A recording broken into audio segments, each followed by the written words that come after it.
actually I have to say this because my auntie will kill me if I don't say anything.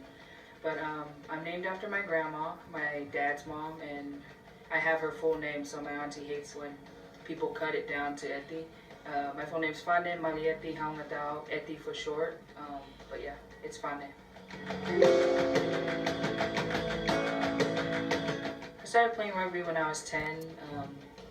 My father had this philosophy that you shouldn't play contact sports before you're 10 years old, so because sometimes it might, traumatize a kid maybe.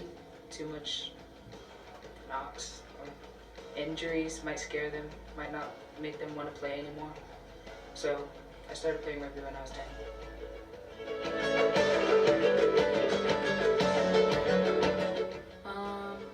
I actually played a lot of sports growing up, tennis included. My dad actually wanted me to be some tennis star, but that wasn't me.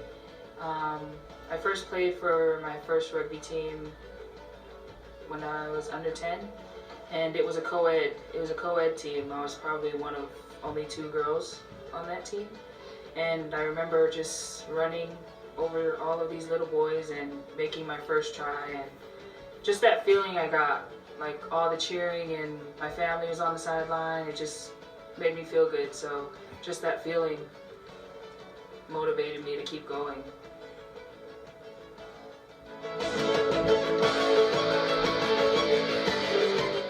I was playing U10s, and then I aged out of U10s, played U12, and then U12s was kind of like, my coaches didn't think it was enough competition, so they wanted me to play up.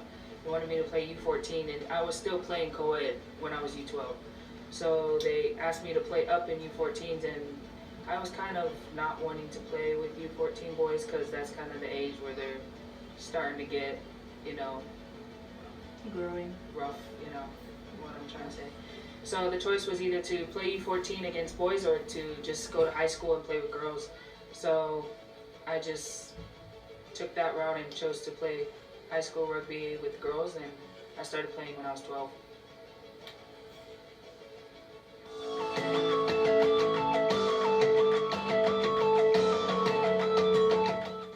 I started playing with the Sacramento Amazons.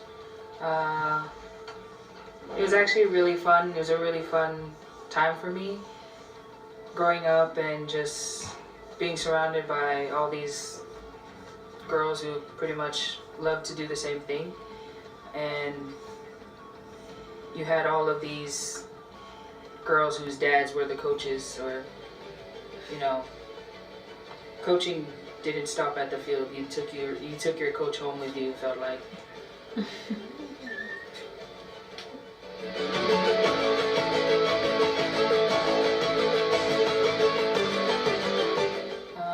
First of all, I would just tell them, make sure you love it.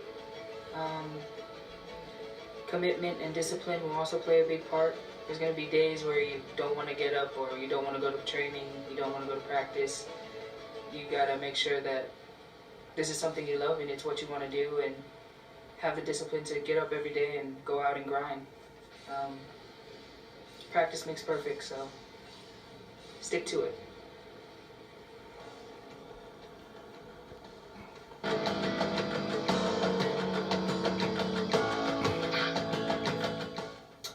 Yeah, so after this break I'll go back to training, and we're training for Hong Kong next. So be watching. It's Olympic season. We're looking to make a statement, so. How exciting. Yeah, that was out of nowhere.